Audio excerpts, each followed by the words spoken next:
living beautifully with uncertainty and change. Oh my God, that one just like popped off the shelf at me.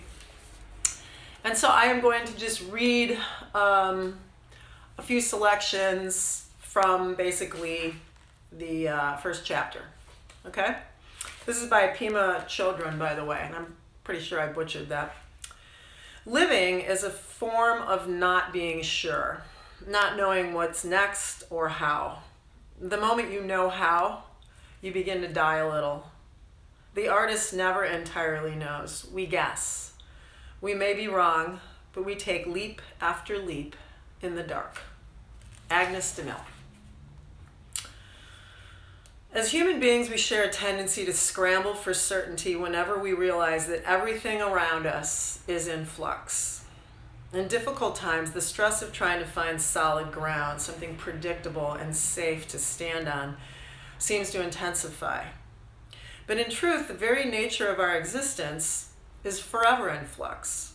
Everything keeps changing, whether we're aware of it or not. What a predicament.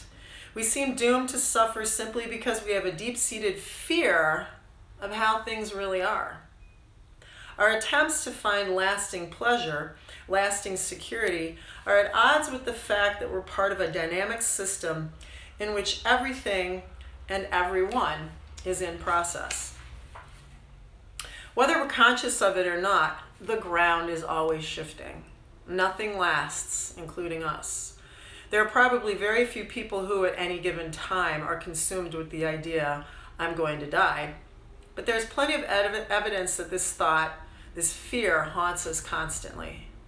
I, too, am a brief and passing thing. So what does it feel like to be human in this ambiguous, grounded state? For one thing, we grab at pleasure and try to avoid pain. But despite our efforts, we're always alternating between the two. Under the illusion that experiencing constant security and well-being is the ideal state, we do all sorts of things to try and achieve it. Eat, drink, do drugs, work too hard, spend hours online, or watching TV. But somehow we never quite achieve the state of unwavering satisfaction that we're seeking. At times we feel good, physically nothing hurts, and mentally all is well. But then it changes, and we're hit with physical pain or mental anguish. I imagine it would even be possible to chart how pleasure and pain alternate in our lives, hour by hour, day after day, year in and year out. And I'm going to leave it at that. Actually, our discomfort arises from all our efforts to put ground under our feet to realize our dream of constant okayness. But when we resist change, it's called suffering. If we can completely let go and not struggle against change, when we can embrace the groundlessness of our situation and relax into its dynamic quality, it's called enlightenment, or awakening to our true nature, to our fundamental goodness. Another word for this is freedom. Freedom from struggling against the fundamental ambiguity of being human. Wow. So I think that had a lot of resonance for me today. So let's come to our mat. Let's try to find some freedom. Let's try to get comfortable with change. I don't know how your bodies are feeling, but my body is not quite where it was when I was practicing every day, riding my bike to work every day, doing jumping jacks every day. In a way, I'm kind of digging it. I feel like I've given my body a little break from all of the kind of crazy physicality that I put it through all the time. And I'm feeling really good. I'm sleeping better than I ever have. My digestion's great. I don't know, I'm just kind of rolling with it. So if you're struggling a bit, come to these classes, feed off of this energy we have going here, and let's feel better. Let's feel our groundedness in spite of all of the change and shifting going on in the world. If you own a block, keep it handy. I decided to go back to taping portrait mode because when I stand up, you can see me, whereas when I'm in landscape mode, my head gets cut off all the time. So that's something else. Give me some feedback on this. Those of you that tuned in yesterday and you saw that our technical situation totally flopped and I couldn't even get Ken's music to play, I did figure out how to get Ken's music to play. So we are going to be playing Ken Rose's album A Minute to Breathe in the background today, and I will post how you can get a copy of this for yourself to listen to at home because it's freaking awesome.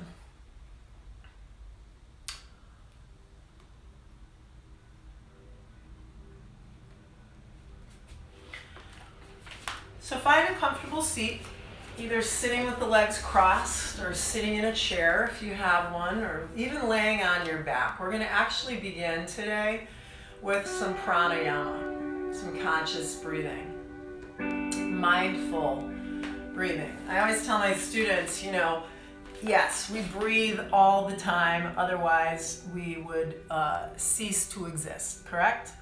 But in yoga, we try to breathe mindfully. We consciously alter the pace of the breath. We sometimes retain the breath for moments. We breathe through nostrils, we breathe through mouth, we constrict the throat muscles. All of these different techniques have a different effect on your nervous system. So let's just begin by sitting nice and tall, reaching the crown of the head to the sky, grounding your sit bones to the floor,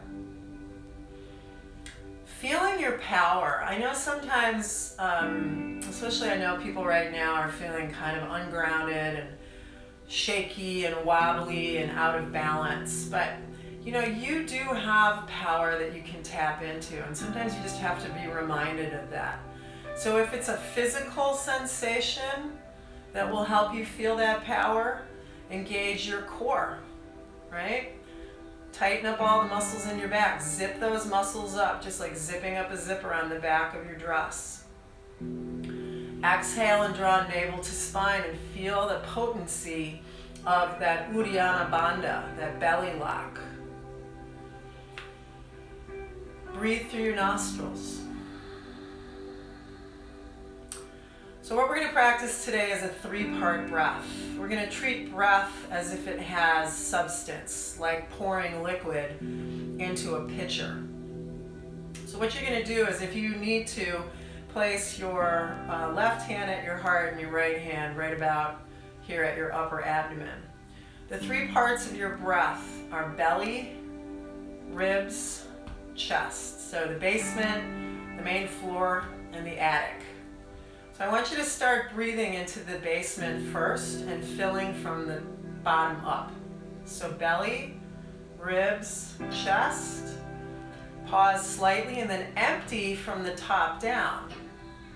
So at the very end of your exhalation, draw navel to spine again and press the air out of your lungs. And then bottoms up again. Exhaling top down.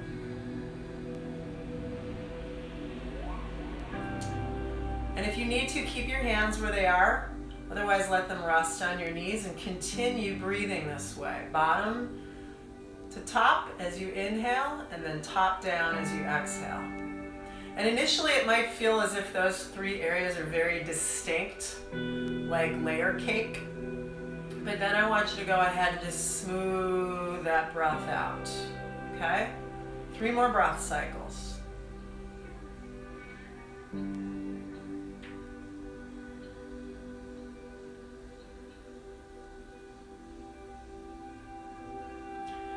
Feel the tension increase in your body as you inhale and you fill your lungs to capacity, and then feel all of that tension release as you fully exhale the breath. One more time.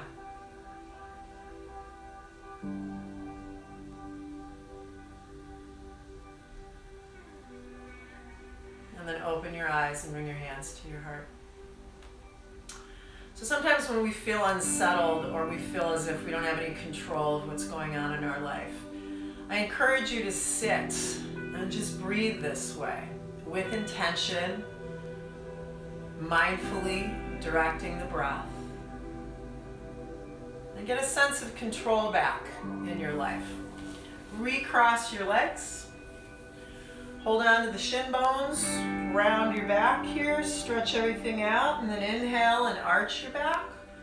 So from the side, it would look something like this. You're really tipping back. And then you're really tipping forward. And when I'm talking about tipping, I'm talking about the pelvis. So you're tipping the top rim of the pelvis way back. And then you're trying to tip it forward, so you're sitting on the front of your sits bones. And then one more time, tailbone. And then sits bones again. Good, you guys. Now take your left hand and reach across to your right knee. Bring your right hand behind you. You're going to use this arm to help you lengthen your spine. Press down into your fingers. So the rib cage is really lifting up and away from the pelvis. We want to keep some space here in the front body. Good. And then I'm going to turn away from you. We're going to twist in the opposite direction.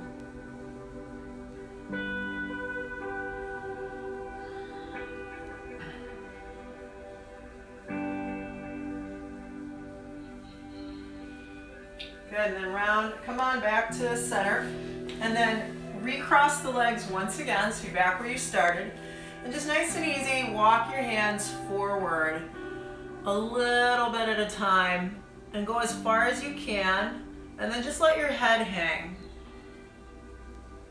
So for most people, this is going to impact not only the lower back, but hopefully the hip of the leg you have crossed in front. You're simply tilting the pelvis forward to help externally rotate that leg. And if you want, you can kind of move around a little bit. I like going side to side. It helps get into my QL muscles. Those are the muscles to either side of your lumbar spine. They're big stabilizer muscles. They're shaped kind of like giant cubes, and they get really locked up. Good. Inhale, lift. Exhale, recross. And again, we're just going to walk slowly forward. There is no hurry here. Take it to where you feel you're maxed out, and then just breathe for a moment and see if maybe you can take it a little deeper. Sometimes that initial level of resistance you feel is not real. It's kind of like your mental block, and you can take it a little further. And then we walk back in, and then we're going to come onto our hands and our knees. All right, so let's give some attention to our hands when we're in this pose. One of the most fundamental things I learned as a new student was that if you use your hands correctly, you're going to keep yourself from jamming those wrists. I get people with achy wrists all the time in yoga. You actually want to press into this L shape of your hand as much as you can, the index finger and thumb. Really stretch your forearm muscles, which probably don't get a lot of stretching. And then just keep those hands really anchored as you pull the sternum forward and lift the tailbone. And just hold cow stretch. My daughter cracked me up the other day. She was teaching a 30-minute core workout via IG Live, by the way. And she said, this is called cow stretch in yoga, but I've never seen a cow do this and stick its butt out. And I was like, yeah, you're right, dude. Me neither. Now keep that arch in your back and lower to your forearms. And see if you can maintain this. If this is too intense, go back to what you were doing. And anybody that feels like they can take it a bit further, keep your booty up in the air like this. Keep your chin lifted, but release the chest to the floor. Oh yeah, this is a really pretty intense yoga stretch, you guys. So take it easy, don't hurt yourself. And then walk your hands back in. And now, as a counter stretch, round your back.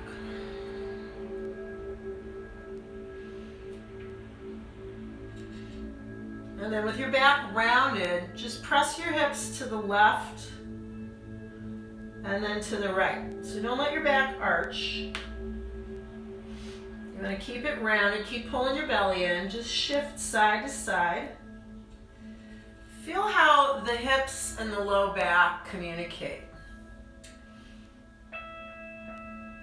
And then nice and easy, walk your hands a little bit further forward, lift the tailbone once again, and we're gonna come into downward dog with your knees really bent, kind of like your dog does it, all right?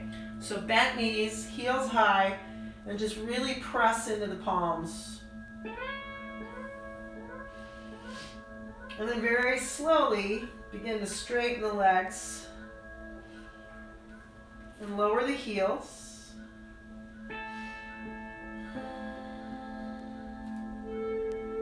And then we're going to do the same thing we just kind of did in cat-cow.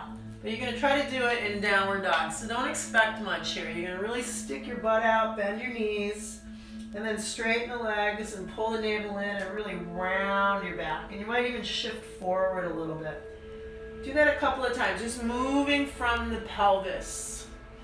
Rock and roll. And then nice and easy, keeping that core turned on, shift into your plank pose. And put your gaze somewhere about 8 inches in front of your fingertips. Try to plug those arm bones into the sockets here. And then place your right knee on the floor, pivot the lower leg, like the back of a picture frame, and reach your left arm up. Side plank.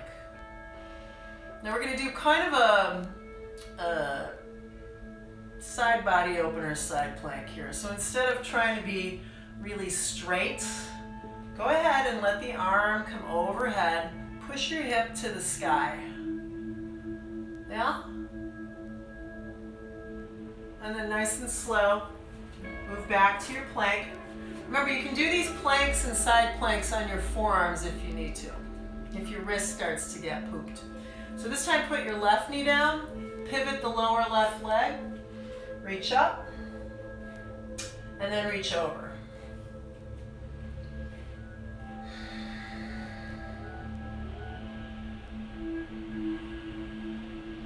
And then place that hand again, find your plank. Okay, so because this is a basics class, if you would prefer to put your knees on the ground to get yourself all the way to the floor, go for it. If you are able to do a full chaturanga, go for it. And then once you get to the floor, slide your hands back so that they're alongside your rib cage. Really press the elbows into your sides. You kind of look like a grasshopper. And lift your chest. But try not to lift your ankles. So press the feet really strongly into the floor. We're going to lift into this cobra pose. Maybe lift a little bit higher. And then nice and easy, bow forward. Inhale, lift. Exhale, bow. Inhale, lift. Exhale, bow. Good, now inhale, lift, but shift back into a child's pose, either the knees wide or the knees together, and reach your arms out in front.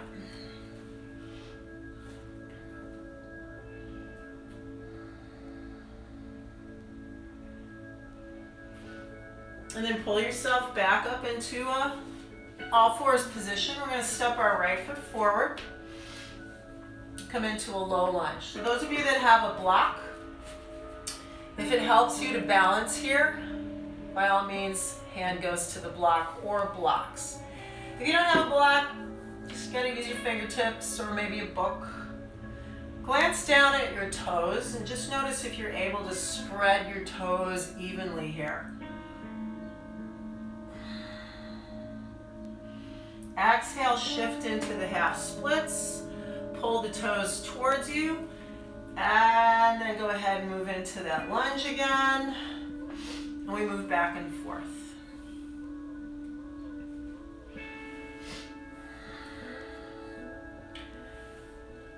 Good. The next time you're in the lunge, pause. And you can stay right here, hand on the floor or knuckles. Open up for a twist. If you want to make it a little bit more challenging, lift the back leg, twist.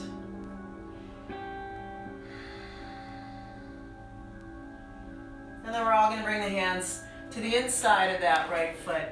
Pivot and bow forward in Prasarita. Prasarita is just our straddle position.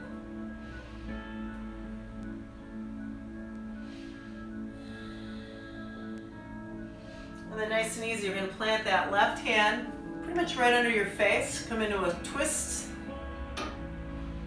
Try to keep your pelvis level here. And don't throw your arm way back. Instead, think about rotating the rib cage as much as you can. And then your arm is just an extension of the collarbones here. Good, you guys. Unwind. Hands to hips. All the way up. We're going to turn the front foot again. So I usually just pivot on my heel. I lift the toes, pivot. And take your time. This is like I'm a little teapot from when you were in kindergarten, right? Hike up your left hip. You got your handle here. You got your spout here. Reach, reach, reach, reach. And when you can't reach anymore, just let this arm drop. This arm goes to the sky. Maybe you turn your face to the sky. Again, the arm isn't going back here like this. It's more that you're rotating the barrel of the chest. The arm is simply an extension. Yeah? Good. Inhale, rise up. We're going to lean back. Keep this front leg really straight and just open side body here. So from your hip bone to this bottom rib, really stretch this out.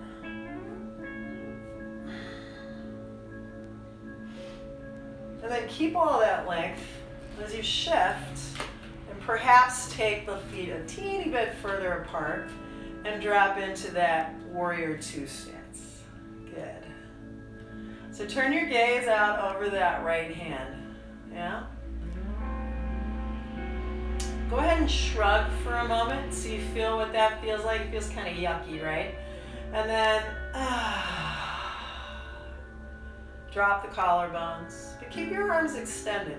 Yeah? Lift and spread those toes again on the front foot. Turn your front palm up and let's lean back for exalted warrior.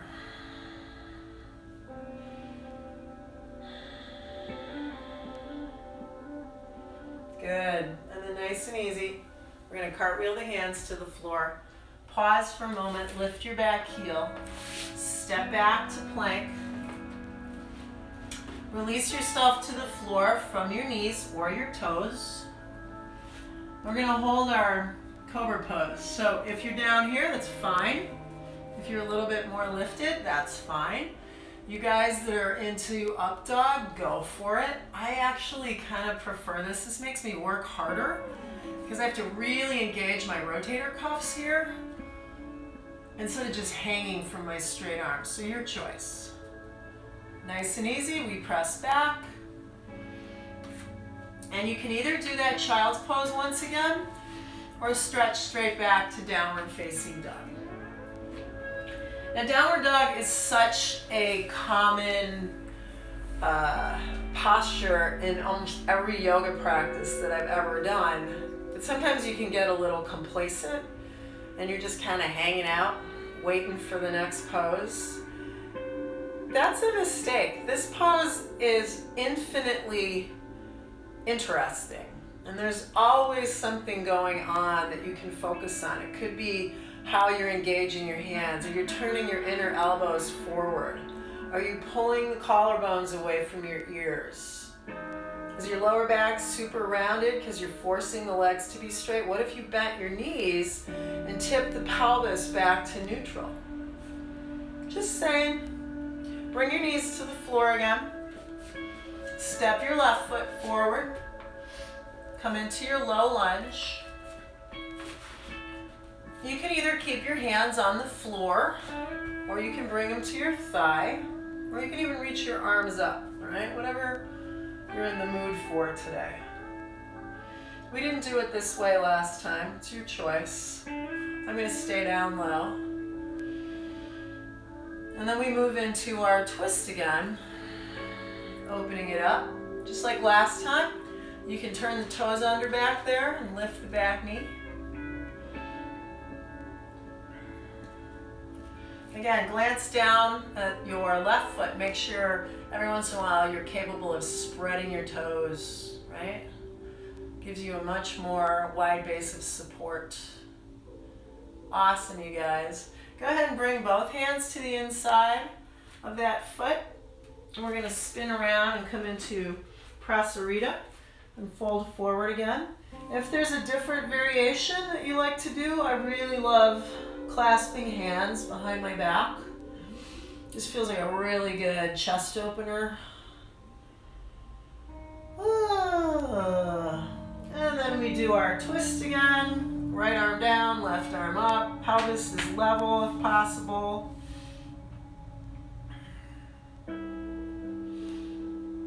And then we unwind, come up to standing. And we're going to repeat our Trikonasana.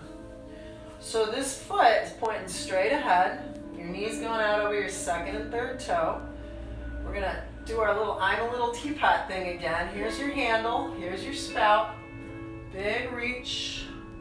And then place your hand on your shin. And the other arm floats up.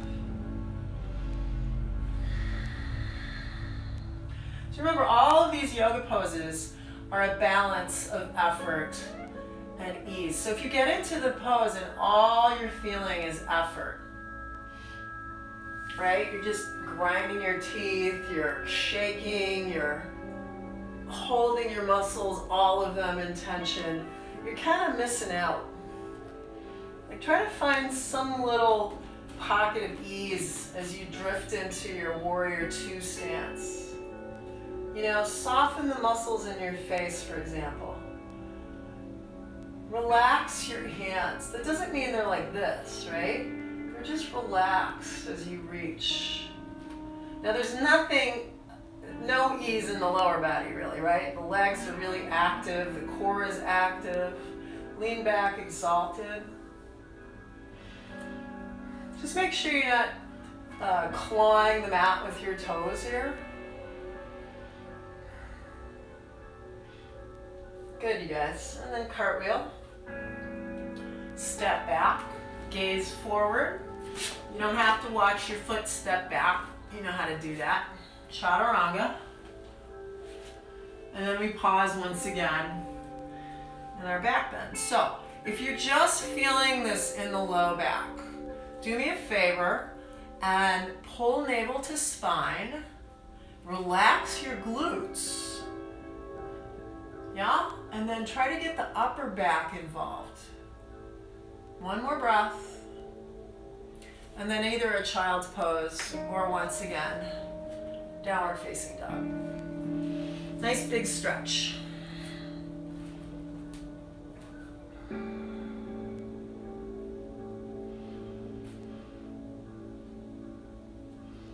Okay, you guys that pause in child's pose, let's make our way into down dog. And then you're going to walk to the front of the mat. If you have pretty flexible hamstrings, try heel toeing to the front of the mat. Yeah. Come into a half fold. And then take it all the way down. Let's do that a couple of times. Inhale, extend your spine, little bend in the knees. Exhale, forward fold. Inhale, half forward fold. Exhale, all the way down. One more time, big breath in here, look forward, pause this time. Rise up, reach up, upwards, salute. And we bring hands to heart. Beautiful. So we're going to step into another warrior stance. I'm going to start on the left side just so that you can see what's going on. So left leg steps back, and unlike what we did a moment ago in Warrior 2, we're going to take our hands to our pelvis and rotate this pelvis forward. Now sometimes when you do that, then the back heel likes to pop up, right? So try to anchor that back heel to the floor, bend this front knee, pull bottom ribs in, reach the arms to the sky, Virabhadrasana 1. Good, and then we'll do some cactus arms, and then we'll reach again, inhaling, exhaling, pulling those elbows together and back, inhaling, reaching, exhaling, hold it here. Now take those arms behind you. See if you can lace them together, and then we're going to bow forward, humble warrior. Take your time. If your arms are willing, let them drift towards the sky. And if you're feeling pretty steady, instead of keeping your head lifted, let it drop and look back at your left foot.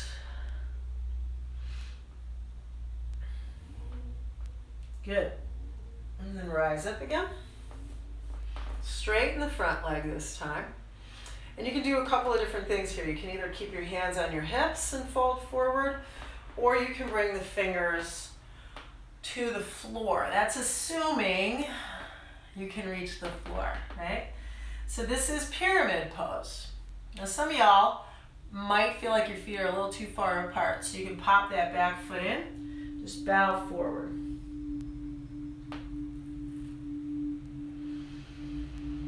We're going to do a revolved triangle. Okay, so earlier we did triangle like this. We're going to do the sister pose, leaving the left hand on the ground and rotate in the opposite direction.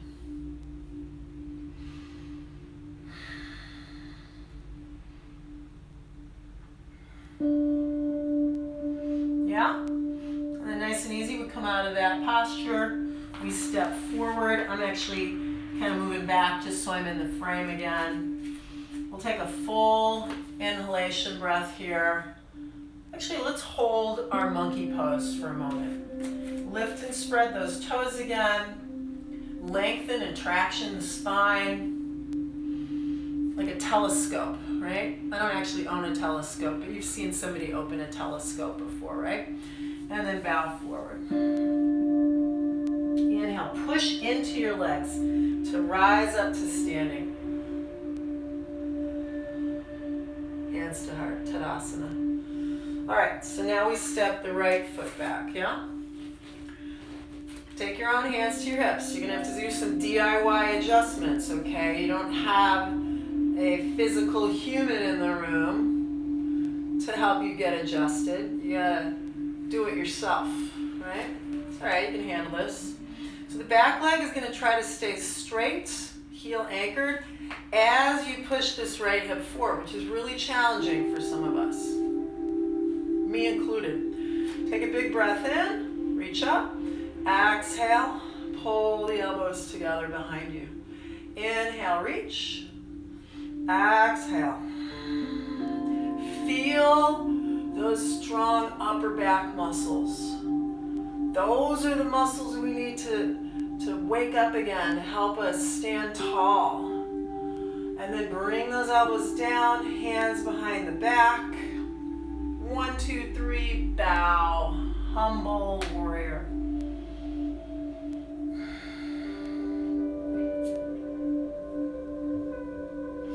Now you don't have to come all the way up, but you could if you want to. Since you're down here anyway, straighten that front leg again. And this is our pyramid pose, right? So sometimes people get mixed up. Pyramid pose is front to back, yeah? Triangle pose is side to side, okay? So this is pyramid.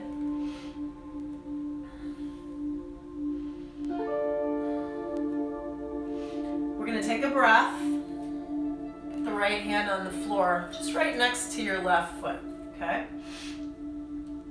And then just rotate the rib cage again. And then extend the arm.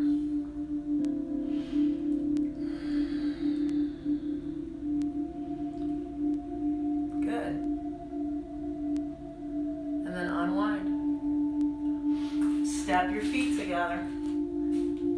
Bring the big toes right next to each other this time. But put a little space between your heels, okay? Because the front of your foot's a little wider than the back of your foot. And this time, go ahead and straighten the spine like we've been doing in monkey pose, but start to drop your hips back. Bend the knees as much as you can. Now draw those shoulders together again. Rise up. Utkatasana, strong chair posture.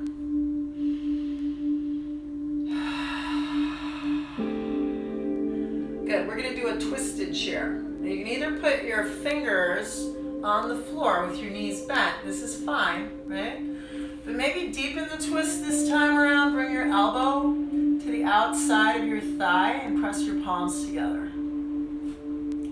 Some of you I know can take it a step further than that and keep that arm glued to your outer thigh and open the elbows like this. Good. Unwind. Forward fold. And then bring your hands to your thighs again. So start extending your spine first. That's important. Start sitting your hips back again. Here we go. Raise the arms. Make sure most of the weight is in your heels in this posture, right? And then one of three twists. Either left hand to the floor, reach. Left elbow across. Palms together. Or open the arms. And you're going to really press the back of that left arm into your outer right thigh. And we unwind. And we let go. Maybe heel toe the feet a little bit apart here. We're going to hang in ragdoll and just swing side to side.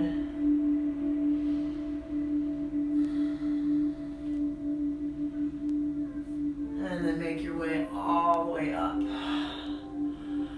to standing. Yeah. Okay, let's try balancing out one leg, okay? So Vrikshasana, tree pose. I remember when I first was practicing this posture, I always would roll up my pant leg, right? Because my foot would slip. And then one day somebody recommended to me something that's really helped me ever since. You're gonna place your foot on your inner thigh like I'm doing, okay? If you can't get it that high, take it a little lower. Just don't push the knee to the left. And then before you let go, start pushing the left inner thigh into your foot. Boom. Just like pressing the palms together. Can you feel that? Those adductors? And then raise your arms if you can, like branches.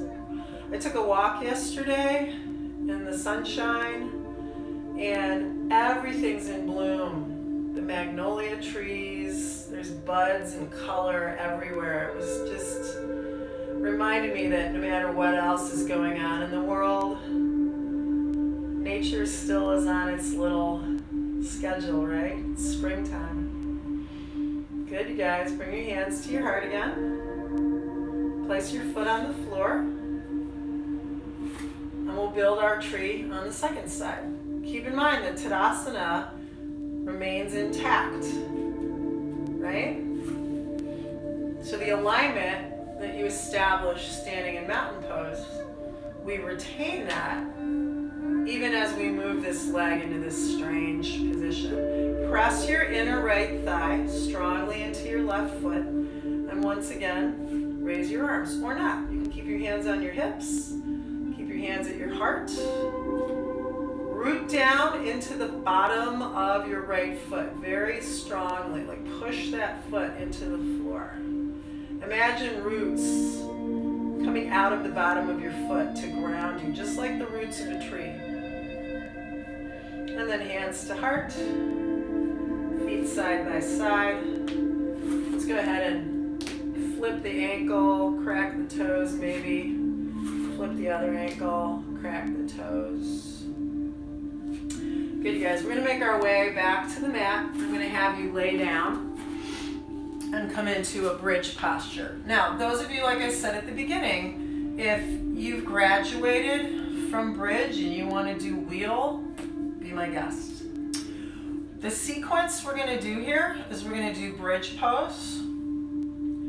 Then we're going to do plow pose. We're going to use plow to help us get into shoulder stand.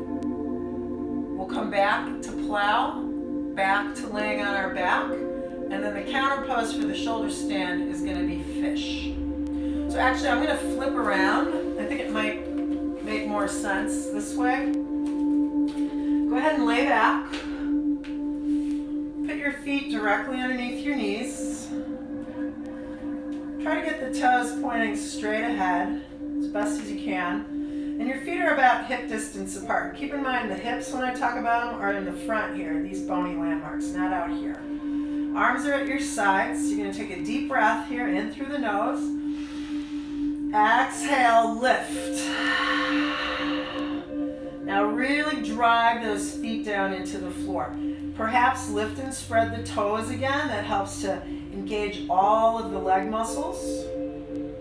You're definitely using your glutes, but don't overly grip. And then in preparation for shoulder stand, let's bring our arms underneath us. So you gotta kind of wiggle your body side to side so that you can get your upper arms underneath your back and clasp hands. And just pause here. So breathe into the basement again, into the belly. Chin is off of the chest. Instead, try to push your sternum to your chin. So really puff up the chest here. One more breath.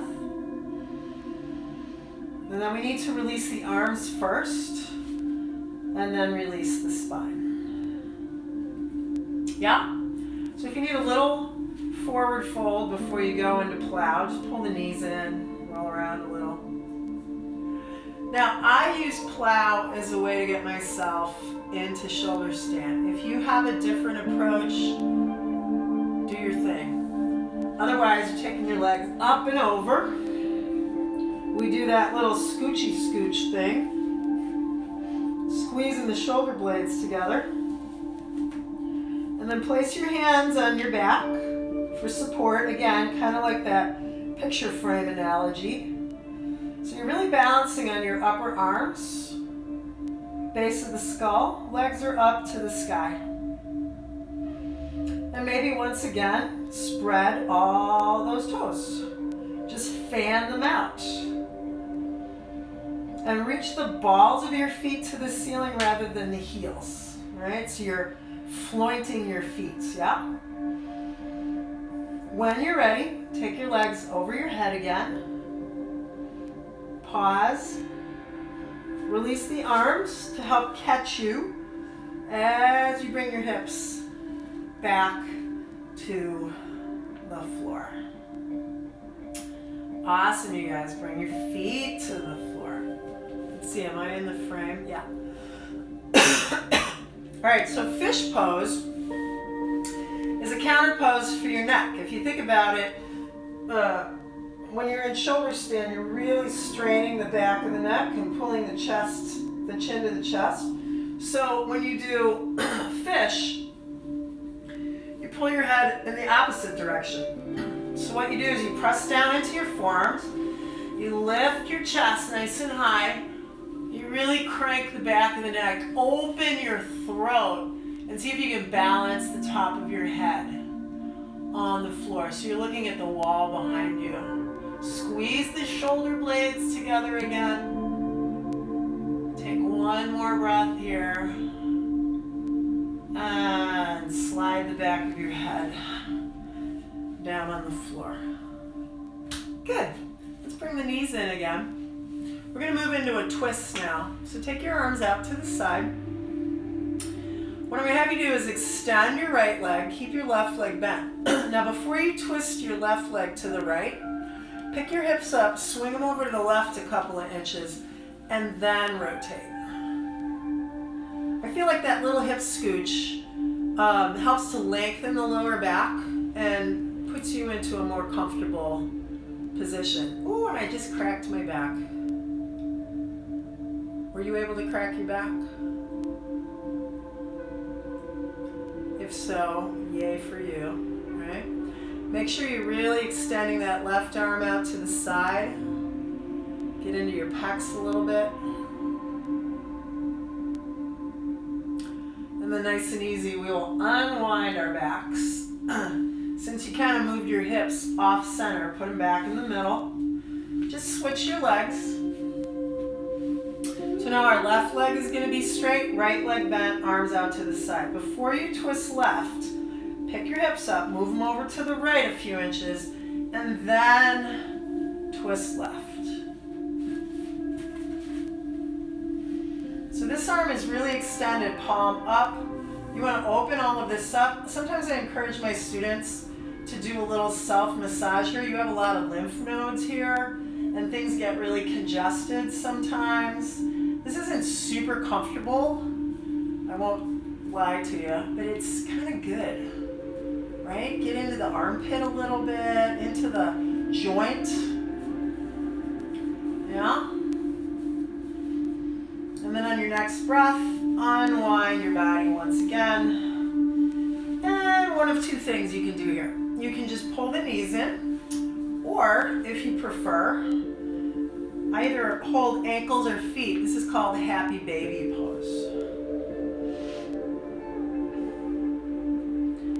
Although I always joke around, my teacher, Don Wenig, at Dancing Feet Yoga, he taught this pose to us as dead bug.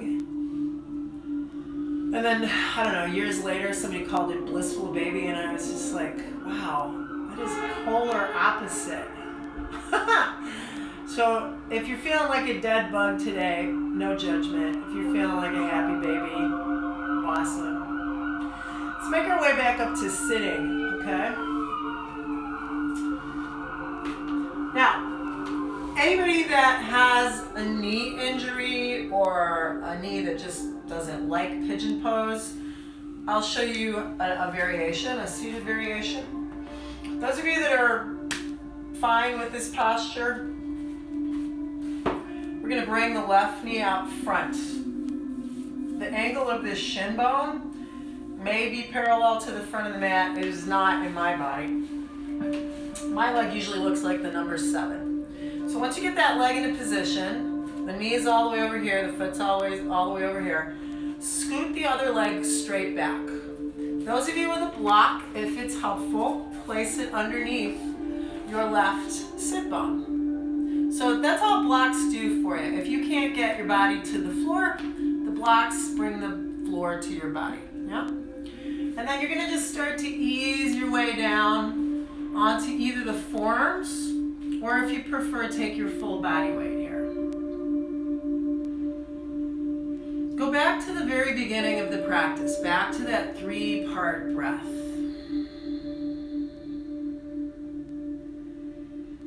Feel the belly expand first, then the ribs, then the chest,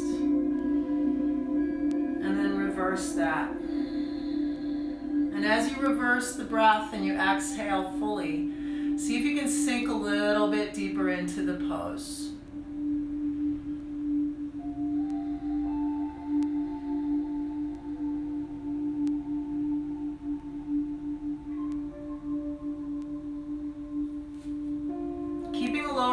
Exactly the way it is. Press up to your hands, pause here. Just doing this with the upper body is going to intensify what you're feeling in your pelvis. You're taking more weight onto the left hip, you're expanding and extending the front of the right hip. If you want to go even further than that, either balance your hand on your knee or the floor, reach back and hold your other foot. You need to do that fairly quickly. You have about a 2-second window before the hamstrings want to seize up. Okay, and I don't want you to get a Charlie horse. They're really uncomfortable.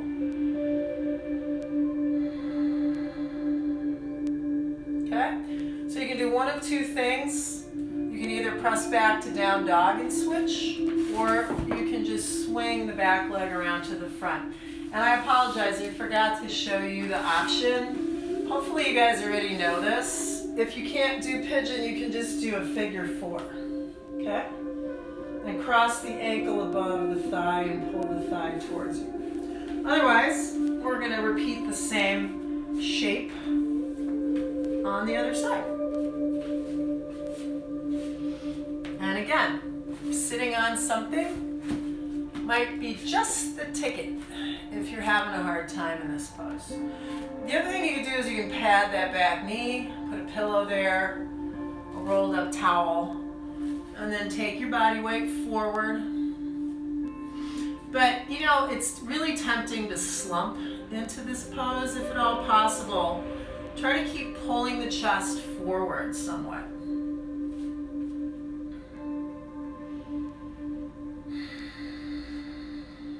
And again, maybe a few rounds of that 3-part breath.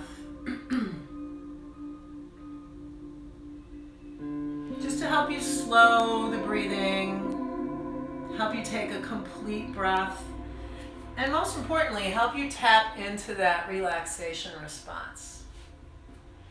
Take your time, press up to your fingertips or your palms once again. And then decide if this is a good idea. Yeah? Starting to create the shape of king pigeon. King pigeon's a huge back bend. I can't do it. You reach your arms over your head and grab your own foot. This is about as good as it gets for me. How are you guys liking the music, by the way? It's pretty sweet, right?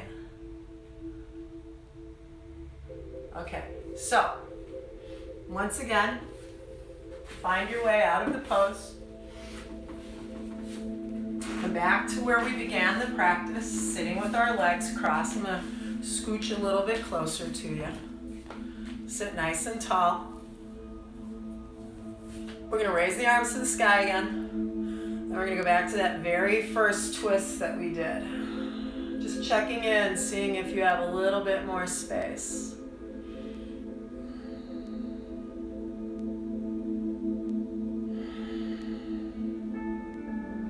Very slowly unwind. Recross your legs. Once again, raise the arms, sit really tall, retain all of the length you just established, and then rotate your spine. You should feel this twist higher up in your back, in your thoracic spine. The twist we did laying face up was more in the lower back, yeah?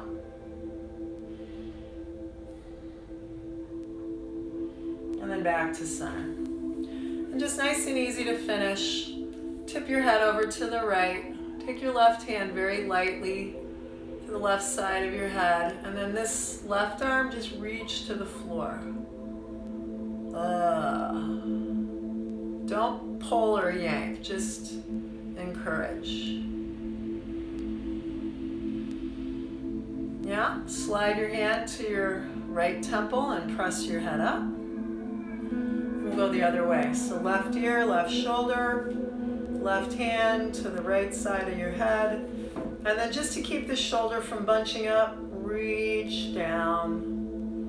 Lengthen from the jawline down to the fingertips.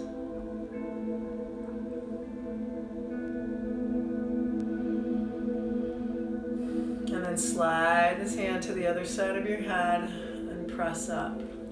And take your own fingers and dig around in there.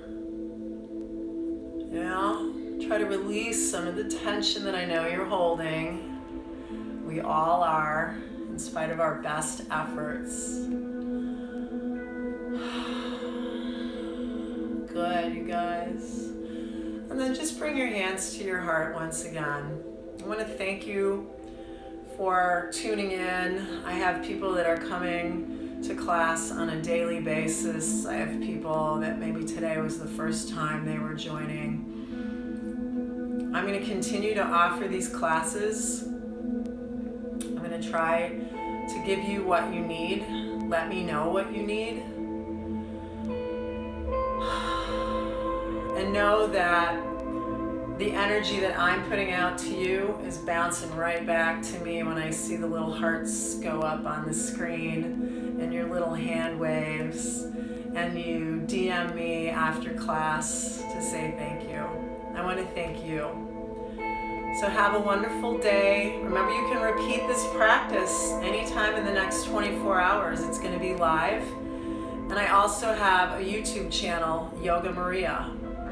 So you can watch my classes anytime you need. Thank you for joining me. Thank you for donating. I love you. Namaste.